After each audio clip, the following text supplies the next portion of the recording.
O, may nag-message sa atin, no? Si Kent B. Seriales. Father, balak na ko mobalhin og Catholic Church kay Baptist unta ko.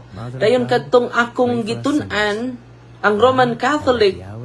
Diri ra ko nakabalo na founder di ay ang atong sa Catholic faith kay si Jesus Christ. Pero akong pamilya busy man God.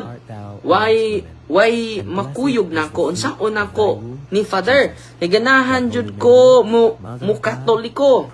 Sige nako magsimba kung naay kasakyan sa Domingo. Okay, ang ganda no? Wow, good news. Milagro po yan ha. So si Kent B. Cariales. Anong gagawin mo, kapatid? Ang gagawin mo ay punta ka sa malapit na parokya po. At ikaw po ay na-inspire sa mga katikisim ng mga Catholic Faith Defender. Ganon. And then gusto ko magpabautismo bilang Katoliko. Okay? Lapit ka sa pari mo ha. Kapatid, lapit ka sa pari mo.